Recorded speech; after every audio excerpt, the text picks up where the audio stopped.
Thank you for that kind welcome. I'm Rick Mercer. Welcome to Comedy Night Canada's premier stand-up showcase featuring my favorite funny people from coast to coast. And I tell you one thing we do have in this country is a lot of funny people. Even on the street, they say the craziest things. A few weeks ago, a guy in the street randomly told me where to go. He said, "Hey, Mercer, now that you got gray hair, you know where you should go?" I said, "No, where?" He said, "Now you should go into politics." I said, "Oh, thank you very much." And my buddy was there, and he said, why did you say thank you to that guy? And I said, "Well, you know, he knows I like politics, and he was being nice." He said, "You think so?" He said, No. Next time someone says you should go into politics, ask them what they think of politicians." So the next time it happened, I said, "Oh, thank you. But by the way, what do you think of politicians?" And the guy said, "I hate politicians. They have no moral compass, those people. They're only in it for themselves. They lie, they cheat, they steal." And I said, "Oh, well, thank you for thinking that I would be good at that. That I would thrive in that environment." It's kind of a strange thing to say, really. It's kind of like saying to someone, "You know who I hate? Do you know who's really awful? Those people who run those telemarketing scams, the ones that prey on the seniors. They take all their savings and make them feel stupid. I hate those people. You should do that. You'd be good at that." "Oh, why, thank you. Come to think of it, I'm pretty good on the phone. Push comes to shove, I could probably talk a senior citizen out of their Visa number. I don't think it's really for me. I'd go into politics first. I actually do admire people who go into politics, but I tell you, you have to have a thick skin if you're going to go into that business, because no matter how good you are, eventually things will go sideways on you. Look at Doug Ford, Premier of Ontario. The night Doug Ford was elected Premier, he was on the news, tears were in his eyes.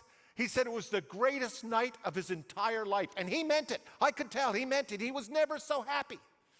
2 months later, he was getting booed at the Special Olympics. That's gotta hurt. "How was your day, honey?" "Not great. I got booed at the Special Olympics." If you're getting booed at the Special Olympics, you want more than a tough skin. You want a stint in witness protection programs. Do you know who has a tough skin? The toughest skin of them all? Justin Trudeau. Actually, tough skin doesn't even describe it. He's made out of that stuff that's on the side of the space station. Remember, this is a guy who launched his political career by getting into a boxing ring with like a 250-pound black belt with anger issues. Didn't faze Trudeau, slapped him around like nobody's business. He's got some weird power. Remember, this is a man who survived not one blackface photo in the middle of an election, but 4. 4 is a lot. When you do something 4 times, you earn the title serial. You kill one guy, it happens. You're a killer. You kill 4 guys, you're a serial killer.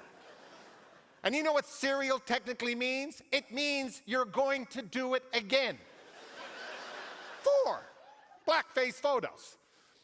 But my favorite thing about the Justin Trudeau blackface scandal, other than the phrase, the Justin Trudeau blackface scandal, is how the Liberal Party responded.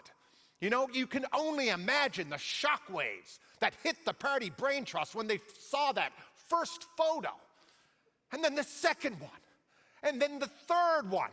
By the time the 4th picture emerged, you'd think they'd be getting ready to take him out behind the barn with a shovel and a bag of lime. But no, that is not how the Liberal Party operates. This is the Liberal Party of Canada, one of the most successful democratic institutions in the history of the world. They got their best tactical brains available, and they developed a strategy. And what they came up with was brilliant.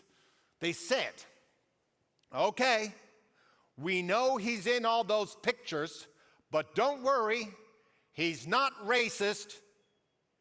He's dumb." He's just a dumb guy. Nothing wrong with that. Dumb guy.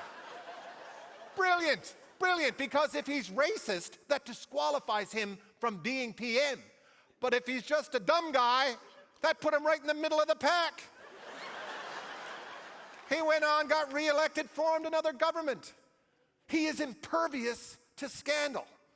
No, I'm not saying he doesn't have scandals. It's just that when he does, it doesn't affect him the way mere mortals are affected by scandals. Look at this We Charity thing. The We Charity, a Canadian institution, respected all over the world, founded by the Kielburgers, who were like rock stars on the international do-gooder circuit. In the middle of the pandemic, Trudeau comes out of his house on a Monday morning and announced his government was going to partner with the We Charity on a project. By Wednesday, the charity was destroyed. There was nothing left but a giant smoking crater where millions of adoring school children and Oprah stood just minutes before. And Trudeau, he emerged from the embers with just a single smudge of ash on his cheek that made him look all the more handsome. Meanwhile, the machines digging the wells in Africa went silent. That is the power of Trudeau.